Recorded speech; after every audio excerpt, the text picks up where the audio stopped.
síndrome coronario agudo los aspectos más importantes. Clásicamente el síndrome coronario agudo se define como el conjunto de signos y síntomas que son secundarios a un desequilibrio entre el aporte, es decir, entre lo que necesita y lo que en verdad le llega de oxígeno al miocardio. Entonces, cuando el miocardio necesita determinado aporte de oxígeno y no le llega el suficiente y aparece como consecuencia de eso unos síntomas y unos signos, allí estaremos hablando de síndrome coronario agudo. Es una patología es un síndrome muy frecuente. Ya ven que se ingresan muchas personas anualmente por síndrome coronario agudo.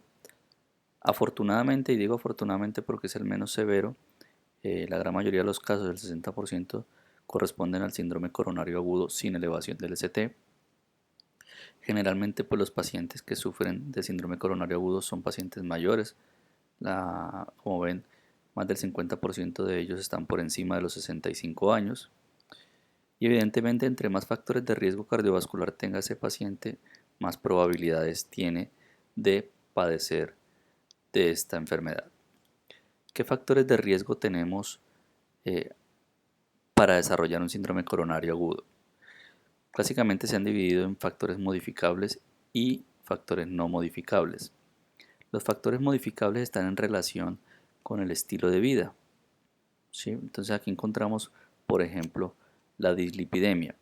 Se sabe que la hipercolesterolemia en general aumenta el riesgo de formación de placas de ateroma. Entre más colesterol LDL yo tenga circulando por mi sangre, mayor riesgo hay de formar placas de ateroma. Digamos que obviamente entre más elevado tenga yo el LDL, mayor riesgo de sufrir de un síndrome coronario agudo. La hipertrigliceridemia, aunque no aparece aquí, la hipertrigliceridemia aislada no es un factor de riesgo claro de síndrome coronario agudo. Sin embargo, si la hipertrigliceridemia va asociada a un LDL alto y a un HDL bajo, lo que se llama una dislipidemia aterogénica, pues eso incrementa o duplica el riesgo de sufrir un síndrome coronario agudo. El tabaquismo, por su parte, incrementa el riesgo de todas las formas de enfermedad cardiovascular. El riesgo de un paciente que fuma comparado con el que no fuma es el doble el riesgo de sufrir un síndrome coronario agudo y en general cualquier enfermedad cardiovascular. Sin embargo, esto es aún más marcado en pacientes más jóvenes. Por debajo de los 50 años, si el hecho de fumar incrementa casi en 5 veces el riesgo de sufrir un evento cardiovascular. Todo esto porque el tabaquismo pues, está asociado a un incremento en la agregación plaquetaria, en mayor producción de fibrinógeno, en incremento del LDL.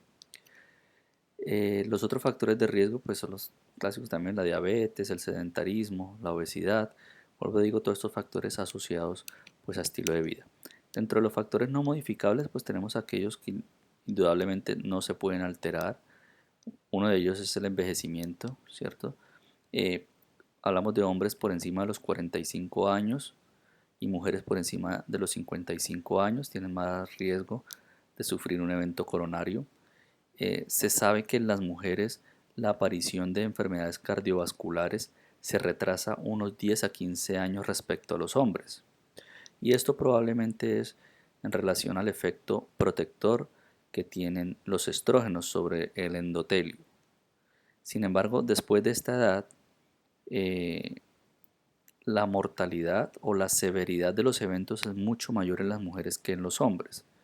Probablemente por lo mismo, porque después del descenso de los estrógenos, pues hay un mayor riesgo de lesión endotelial si se pierde ese efecto protector de los estrógenos sobre el endotelio y eso incrementa o hace que sean mucho más severos esos eventos en las mujeres.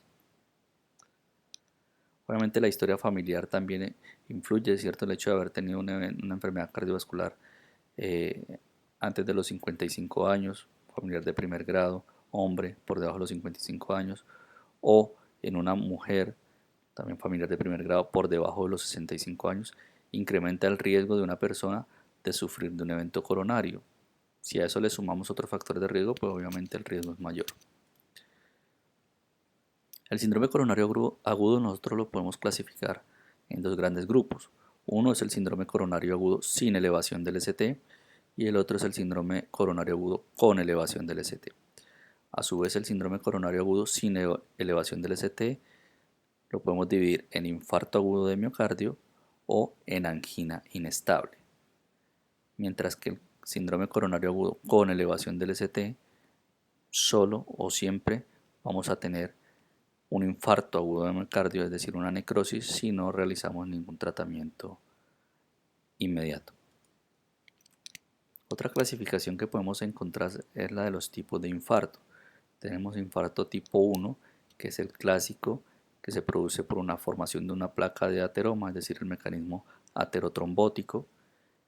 El infarto tipo 2, que se debe a mecanismos hemodinámicos, es decir, en el paciente que no tiene una obstrucción aterotrombótica de la arteria, pero por mecanismos como por ejemplo las arritmias, la anemia severa, un paro cardíaco, producen una hipoperfusión a nivel miocárdica y pueden llegar a producir un infarto.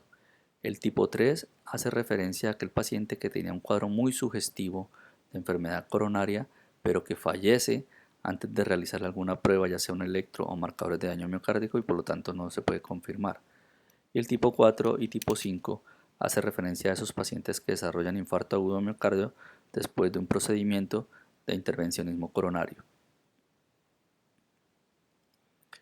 Esta diapositiva simplemente se la muestro para recordarle cómo se produce la despolarización a nivel cardíaco y cómo esto se ve alterado, obviamente depende de la circulación miocárdica. Entonces ustedes recordarán que la despolarización se inicia ahí en el nodo sinusal, hay unas fibras internodales y otras que van hacia la aurícula izquierda. Posteriormente ocurre una despolarización de la primera parte del tabique interventricular, que eso corresponde a la Q, del complejo QRS. Luego el resto del septo interventricular se despolariza y esto es lo que representa básicamente la R. Y luego las fibras de Purkinje, la despolarización de las fibras de Purkinje que se ven representadas por la S, por la onda S. Ustedes entenderán por qué le muestro esto, porque si yo tengo una oclusión de la circulación a nivel miocárdico y esto me produce una isquemia aquí con cualquier parte del miocardio, eso me va a alterar esta despolarización y va a hacer que se haga mucho más lenta. Entonces, si yo tengo, por ejemplo, si yo sé que el QRS me representa la despolarización del ventrículo y tengo una isquemia que si es por una obstrucción total, por ejemplo, de esa arteria, pues esa despolarización se va a hacer lenta y el organismo lo que va, el miocardio lo que va a buscar es otra zona por donde despolarizarse, por donde llevar la conducción. Por eso es que cuando la oclusión es completa y definitivamente no hay paso por allí de la conducción, la R se corta y digamos hay una elevación de ese punto J y encontramos como un punto de corte y se aplana esa curva o se disminuye ese descenso de la R porque eso lo que traduce es que eh, el organismo, el miocardio, está buscando o intenta por otra vía llevar la conducción. Lo mismo pasa si hay una obstrucción parcial, digamos no total, pero parcial. Entonces, aunque hay una obstrucción, la conducción se hace lenta, pero al final hay una conducción. Por eso lo que nos representa es el descenso del ST. El descenso del ST nos representa que hay una obstrucción parcial y por lo tanto la conducción se hace más lenta y nos lleva a representar en el electrocardiograma el descenso del ST.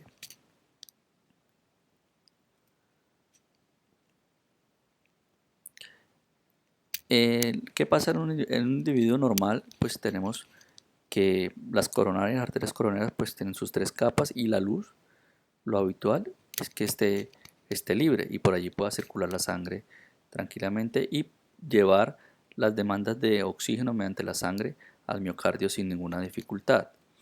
Pero en el paciente que fuma, por ejemplo, ¿qué pasa? Aquí asumiendo que las partículas de LDL son estas que se ven aquí amarillitas.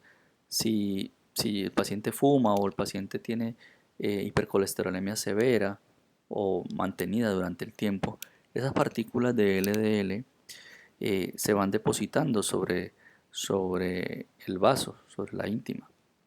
¿Y qué pasa? Esto con el tiempo pues va produciendo, al final es un cuerpo extraño para el endotelio. Entonces va produciendo una reacción inflamatoria y como toda reacción inflamatoria atrae pues células inflamatorias, entre ellas los macrófagos. Y los macrófagos llegan a esta zona y ahí es donde se producen las famosas células de Kupffer, ¿no? Que son no es más que macrófagos llenos de colesterol. Y como esto se mantiene, pues se va organizando porque luego van llegando fibroblastos, ¿sí? Van llegando células de músculo liso y se va formando una placa. Una placa que al final va levantando esa capa íntima eh, del vaso y produce esta placa. ¿Qué pasa? Esta placa puede estar estable y puede estar durante muchos años ahí, pero el paciente si presenta, por ejemplo, una crisis hipertensiva, esa crisis hipertensiva puede generar una rotura de esa placa, ¿sí? Se rompe una parte de esta placa y pues si se rompe esa parte de esa placa se genera pues también una respuesta del organismo, se activa la cascada de la coagulación y entonces se intenta formar un coágulo ahí donde se rompió esa placa. Y ese coágulo puede que obstruya aún más la luz del vaso, pero sin obstruirla completamente, que es lo que pasa en el síndrome coronario sin elevación del ST. Pero también puede ocurrir que ese coágulo obstruya la poca luz que quedaba, que dejaba la placa. Y si obstruye ese coágulo, aparece un coágulo que obstruye completamente esa luz, pues entonces esto nos va a producir un síndrome coronario con elevación del ST. Y aquí se representa lo mismo, ¿no? En este lado tenemos el espectro del síndrome coronario agudo, tenemos entonces una oclusión parcial de la luz por ese trombo que se ha formado después de que la placa de ateroma se rompió, y esto representa, volvió el descenso del ST. Y en este lado tenemos una obstrucción completa de la luz que quedaba libre por parte del trombo después de haberse roto la placa, y esto me representa la elevación del ST. Hay otro concepto aquí que no entra en el síndrome coronario agudo, pero es importante conocerlo, que es lo que se llama angina estable. En esos pacientes, ¿qué ocurre? Tienen una placa que está bien organizada, está eh, bien fija, digamos, y tiene una pequeña luz, digamos, hay una luz por donde pasa la circulación hacia el miocardio.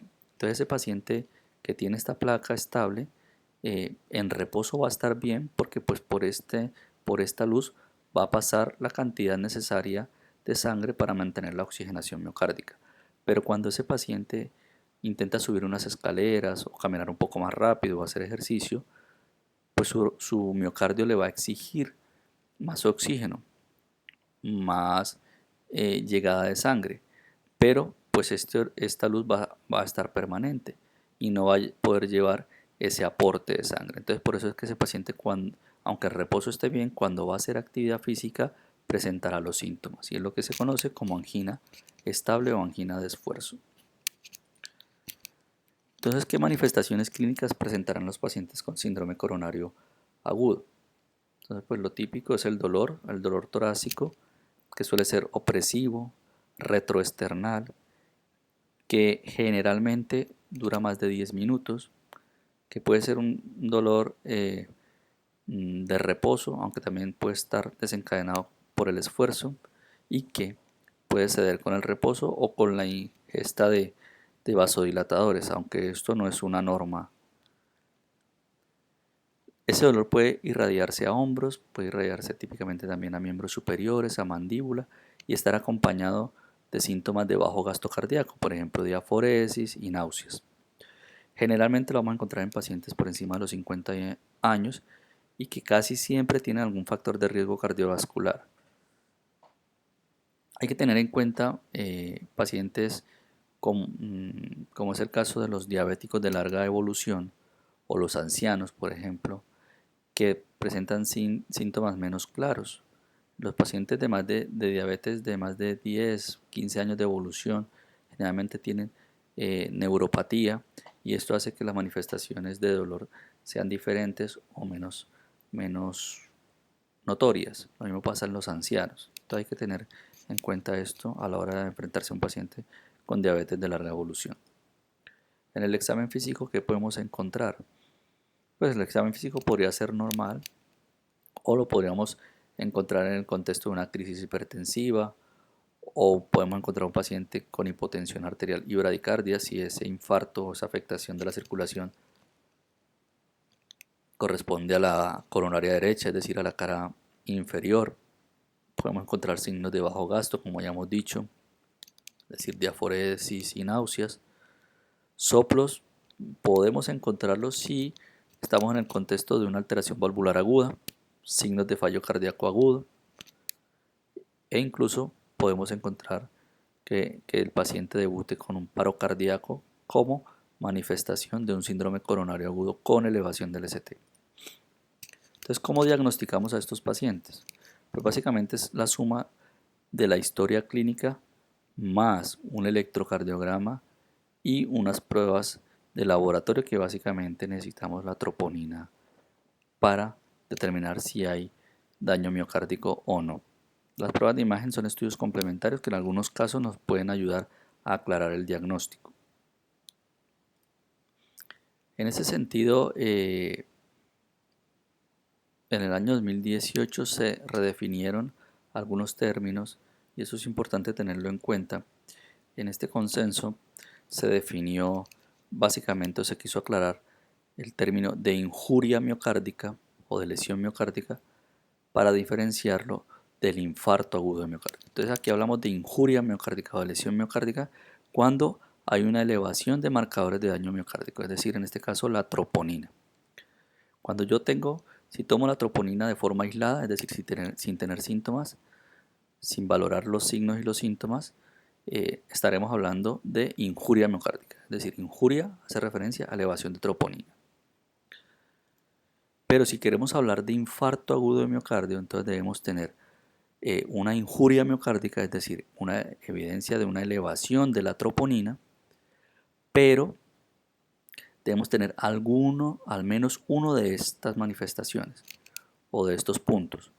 Uno de ellos es que el paciente tenga síntomas de isquemia miocárdica, es decir, tengo elevación de troponina en un paciente que tiene dolor torácico, diaforesis y náuseas, por decir algo. O que tenga cambios de isquemia aguda, o sea, cambios nuevos en el electrocardiograma. O que tenga una onda Q de reciente aparición. Que tenga cambios de imagen, por ejemplo, un ecocardiograma en donde tenga una hipoquinesia de la cara septal, bueno, algo que me indique que hay una hipoperfusión miocárdica, o que evidencie yo trombos en la angiografía. Entonces, infarto, yo hablo de infarto, esto es más o menos lo que venía repitiendo antes, pero aquí lo reiteran. Yo hablo de infarto de miocardio cuando tengo alguna evidencia clínica, ya sea por síntomas o por electrocardiograma o por prueba de imagen, sumado a una elevación de los marcadores de daño miocárdico, en este caso la troponina. Porque es que si uno se pone a mirar aquí, el espectro de la injuria miocárdica, que es esto que está aquí de rojo más claro o rosado, que vuelvo y digo, injuria miocárdica es igual a incremento de la troponina, el espectro es muy amplio porque muchas patologías pueden producir una elevación de la troponina, como la hipoxemia, la hipotensión, la enfermedad renal, la insuficiencia cardíaca, las arritmias, la anemia, vuelvo y repito. Entonces muchas cosas me pueden producir una elevación de la troponina. Pero si esa elevación de troponina, o sea, esa injuria miocárdica, yo le sumo que tengo síntomas agudos de, de isquemia, entonces ahí estaríamos hablando de un infarto agudo de miocardio. Muy bien, entonces siguiendo con el diagnóstico. Entonces hemos dicho que la historia, el electro, laboratorios y pruebas de imagen. En cuanto al electro, la AJA hace tiempo recomienda que es fundamental. Yo para clasificar el síndrome coronario sin elevación del ST y con elevación del ST, pues voy a necesitar un electro. Se recomienda hacerlo en los primeros 10 minutos desde la llegada del paciente a urgencias. ¿Y qué puedo encontrar en el electro? Puedo encontrar un electro como este, que es completamente normal, ¿sí? En este caso, si es completamente normal, yo lo clasificaría como un síndrome coronario agudo sin elevación del ST. porque el síndrome coronario agudo sin elevación del ST me incluye el que tiene descenso o el que tiene un electro normal. También puedo encontrar, pues entonces, un descenso del ST. Como ustedes ven aquí en la cara inferior, que es D2, D3, hay un descenso significativo de el punto J, que es este, ¿sí? Que se refleja aquí también en ABF. Este es el punto J y un descenso. Para que el descenso sea significativo, debe ser de más de 0.5 milímetros, es decir, la mitad de un cuadrito de los más pequeñitos del electro, y se debe ver por lo menos en dos derivaciones contiguas, por ejemplo en D2 y D3, ¿sí? O si lo tuviera en B5, por ejemplo como acá, en B5 y B6, que hay un descenso del punto J. Está en B4, B5 y B6 también. Entonces vuelvo y repito, el descenso para que sea significativo debe ser de más de 0.5 milímetros en dos derivaciones contiguas. O por el contrario, puedo tener es una elevación del punto J, como se ve aquí. Este es el punto J, hay una elevación del punto J, como les mencionaba en alguna diapositiva. Eso traduce una obstrucción de la circulación, una obstrucción completa. Por tanto, la despolarización busca otro punto, otra vía rápida para terminar de hacer la despolarización. Aquí lo que hace es que se corta la despolarización por esa obstrucción, por esa isquemia que hay en esa zona del corazón. Entonces, para que sea significativa esa elevación del punto J, debe ser más de 1 milímetro en todas las derivaciones, o sea, en dos derivaciones contiguas, una elevación de más de 1 milímetro. ¿Sí? Hay una excepción, y es en B2 y en B3. ¿Por qué? En B2 y en B3, si usted ve en este electro que es normal, generalmente hay una elevación fisiológica del punto J. Entonces, habitualmente en B2 y B3 uno encuentra una elevación de 1 milímetro más o menos del punto J. Pues. Entonces, la excepción es que en B2 y B3 esa elevación debe ser de más de 2 milímetros si es un hombre o más de 1.5 milímetros si es una mujer. Entonces, repito, la elevación del punto J o del ST es significativa si es de más de 1 milímetro en todas las derivaciones, excepto en B2 y en B3, que tiene que ser de más de 2 milímetros si es hombre o más de 1.5 milímetros si es mujer. ¿Cómo hago yo? Que a veces hay problemas para uno saber si está elevado, tiene dudas del punto J o no. Y es muy fácil, ustedes tomen como referencia el PR, el segmento PR, ¿sí? Y tracen una línea. Y esa línea tiene que coincidirles con el punto J. Entonces a partir de ahí ustedes suman hacia abajo o suman hacia arriba dependiendo si están frente a un ST elevado o en descenso. Bien, pero aquí pues es notorio que tiene una elevación del punto J. Ya que también. Bien. Entonces, resumiendo, yo tengo un paciente con dolor torácico típico que tiene factores de riesgo, le hago un electro en los primeros 10 minutos, si me sale normal o tiene descenso del ST, lo clasifico como síndrome coronario agudo sin elevación del ST. Puede ser un infarto o una angina inestable que me define que sea infarto, que tenga la troponina positiva y que se duplique y que sea progresiva, que sea un ascenso progresivo, que si yo le hago control a las 2 horas o las 4 horas, se siga duplicando. Si no tengo una troponina positiva, o sea, es negativa, hablamos de angina inestable. O si es positiva, pero en un valor que no duplica el valor de referencia, y yo le hago unos controles a las 4 horas y no se duplica tampoco, entonces ahí hablamos de elevaciones no significativas y entonces también estaríamos hablando de angina inestable. Por el contrario, si yo tengo en el electro una elevación del ST, hablaríamos de síndrome coronario agudo con elevación del ST, que este siempre va a generar un infarto si no ponemos un tratamiento oportuno. En cuanto a los marcadores de daño miocárdico, entonces tenemos varios. El que se eleva de forma más precoz es la mioglobina, que es lo que está aquí de rojo, pero pues tiene una vida media corta, que son generalmente de 24 horas. La mayor utilidad por eso es de la troponina, porque la troponina tiene una elevación más o menos a las 2, 3 horas, pero tiene una vida media bastante larga, casi hasta 14 días. Entonces esto nos permite detectar pacientes que llegan a veces con cuadros clínicos ya muy evolucionados. Y aquí en esta tabla pues comparamos eso, ¿no? Lo que les decía, la mioglobina se eleva desde la primera hora o 2 horas, pero tiene una vida media corta de 24 horas. Mientras que la troponina se puede elevar a las 2, 3 horas, pero puede durar hasta 14 días. Por lo tanto, es la que más utilizamos para el diagnóstico de infarto agudo de miocardio.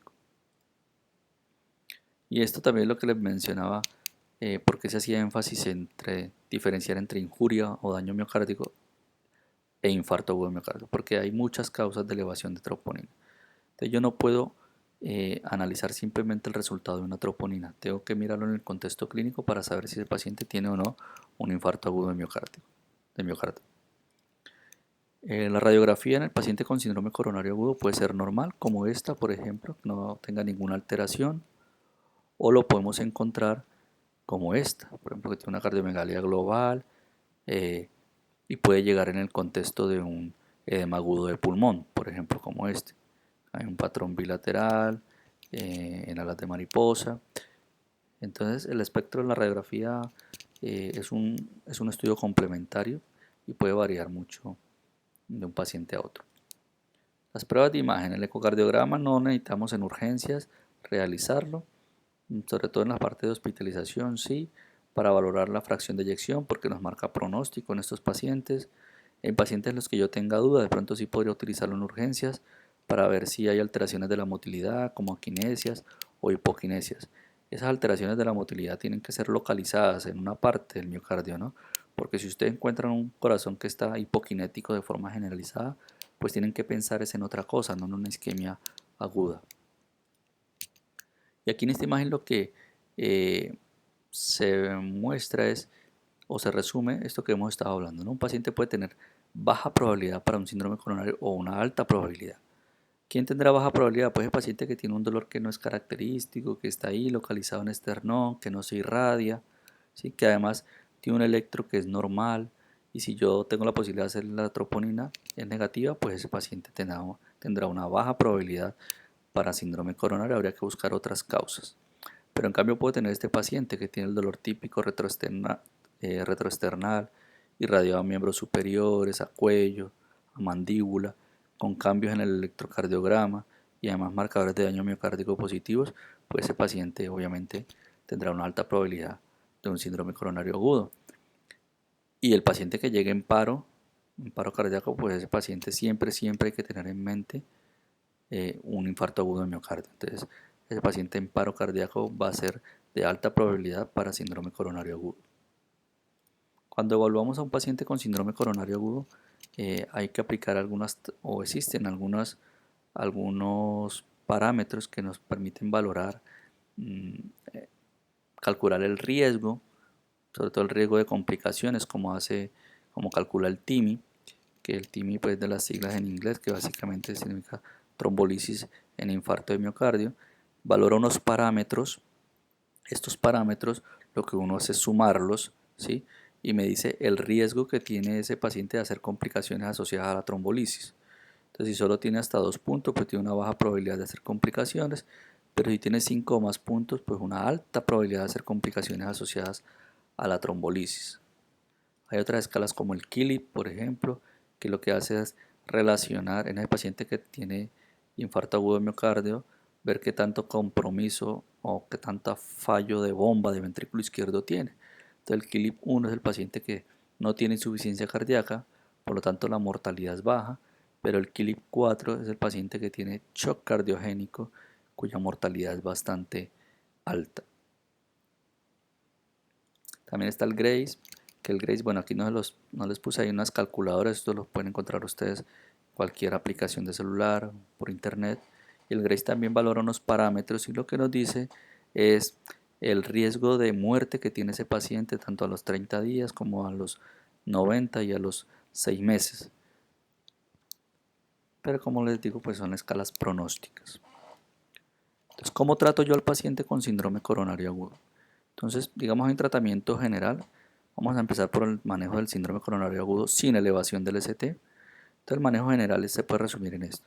Oxígeno. Las recomendaciones de la AJA es administrar oxígeno solo si ese paciente satura por debajo de 90%. Nosotros podemos manejar El dolor, hay que manejar el dolor a ese paciente. Lo podemos manejar con nitroglicerina sublingual, o si lo tenemos en puff, pues en puff. Y esto nos sirve pues para el manejo del dolor. Si pese a ello no mejora el dolor, podemos usar morfina. Morfina que puede ser subcutánea o intravenosa, ¿sí? Para los nitritos hay que tener en cuenta la presión arterial. Entonces no se recomienda usar nitritos generalmente si la presión arterial está por debajo de 100 milímetros de mercurio. De resto sí, sí se puede usar. Entonces primero la estabilidad hemodinámica, saber si necesita oxígeno o no, controlar el dolor y luego la antiagregación. Entonces deben tener en cuenta que en el paciente que tiene un síndrome coronario se ha formado un coágulo. Entonces nosotros lo que vamos a tratar de hacer es evitar que se siga formando más coágulo. Bien, entonces eso lo vamos a hacer con antiagregación, que puede ser con aspirina, con ácido acetilsalicílico. Las dosis varían entre 362 y 325. Así que si tuviéramos las tabletas de 81 miligramos que existen, pero no son fáciles de conseguir en nuestro medio, con darle 162 miligramos, 2 tableticas sería suficiente. Como no la encontramos, sino que tenemos la presentación de 100 miligramos, por eso lo más fácil es darle 3 tableticas de 100 miligramos. Y luego la dosis que se continúa varía entre 81 y 325. Entonces lo mismo, si tenemos la tableta de 81 sería lo ideal, 81 miligramos cada 24 horas porque evitamos efectos secundarios a nivel digestivo. Aparte del ácido acetilsalicílico que usamos, entonces también usamos los inhibidores, los fármacos que actúan a través del ADP. Entonces los inhibidores del receptor P2Y o P2I, que son básicamente el prasugrel, el ticagrelor y el clopidogrel. La AJA recomienda ya desde hace un tiempo como de primera opción usar prasugrel y ticagrelor, sobre todo en aquellos pacientes en los que yo le voy a hacer un cateterismo pronto. ¿Por qué? Porque son más potentes en cuanto a inhibir la antiagregación y tienen un inicio de acción mucho más rápido. Sin embargo, no en todos los sitios está disponible o es fácil de conseguir, entonces digamos que hoy en día se sigue usando más el clopidogrel en carga de 300 miligramos, ¿sí? Y luego se continúa con 75 miligramos cada 24 horas. Si nosotros tenemos disponible el prasugrel o el ticagrelor, pues habría que usarlo. La dosis de prasugrel se da un bolo oral de 60 miligramos y luego se continúa 10 miligramos al día. Y ticagrelor se da un bolo de 180 miligramos y luego se continúa con 90 miligramos cada 12 horas. Y luego de la antiagregación hacemos anticoagulación. Entonces anticoagulación con heparina, idealmente pues con heparina bajo peso molecular. Si usamos enoxaparina sería a dosis de 1 miligramo por kilo cada 12 horas. O podemos usar heparina no fraccionada, es decir, la heparina intravenosa. La dosis es de un bolos, se da un bolo de 60 o 70 unidades por kilo y luego se coloca una perfusión que es de 12 a 15 unidades por kilo hora. Aquí simplemente en este gráfico quiero resumir es eso. Estamos tratando de bloquear todas las vías por las cuales se puede formar un coágulo. Entonces, por la vía del tromboxano A2 en el caso de la aspirina, por la vía del ADP, ¿sí? Bloqueando el receptor P2I, como ocurre con el ticagrelor, prasugrel y clopidogrel, y por la vía del factor 10 activado, que en este caso lo hacemos con la heparina de bajo peso molecular. ¿Bien? Porque lo que vamos a impedir al final es la formación de más trombo. Bien, entonces ya hemos dicho el tratamiento general del síndrome coronario agudo sin elevación del ST, que ese tratamiento general va a ser el mismo también para el tratamiento del síndrome coronario agudo con elevación del ST. ¿Qué otras cosas podemos hacer en el síndrome coronario agudo sin elevación del ST? Está el uso de los betabloqueantes, aunque en las primeras horas no es recomendado utilizarlo, no hay afán, sobre todo en los pacientes que llegan con insuficiencia cardíaca, es mejor retardarlo unas 24 horas. El uso de IECA o ARA2, la evidencia dice que en los pacientes con fracción de eyección reducida disminuyen morbimortalidad, igual que los betabloqueantes. Las estatinas, igual. a dosis, si es atorvastatina de 40 a 80 miligramos, o rosuvastatina a dosis de 20 o 40 miligramos. Esto independientemente de los niveles de LDL, porque sirve también como estabilizador de la placa de ateroma. Y los antialdosterona como la espironolactona o eplerenona también disminuyen morbimortalidad en pacientes con fracción de eyección reducida.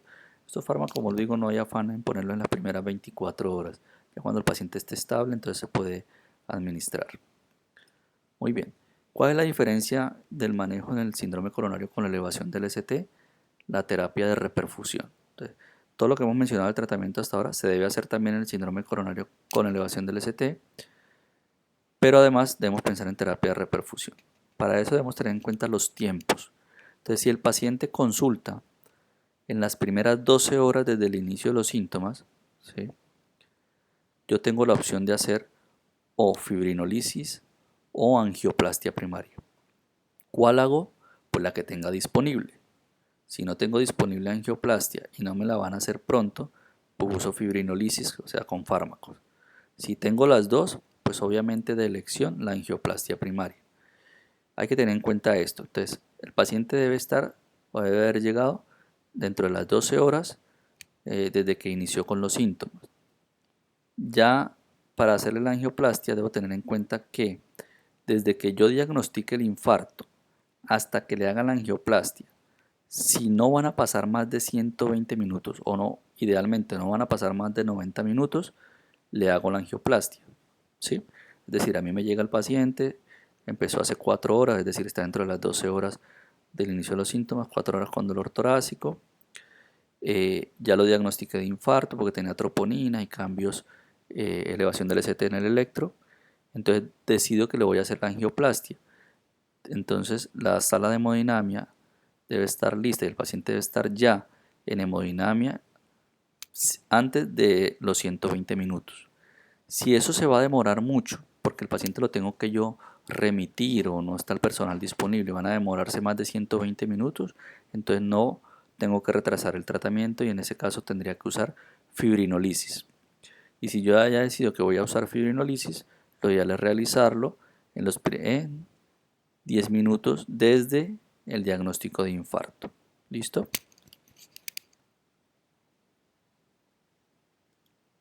¿Qué uso para la fibrinolisis? O sea, para el uso de fármacos.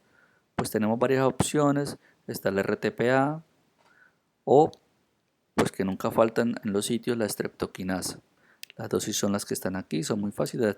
De la streptokinasa, pues es el clásico, digamos, se administra 1.5 millones de unidades y eso se pasa en 30 a 60 minutos. O el RTPA, que estas son las dosis, no nos vamos a detener en eso.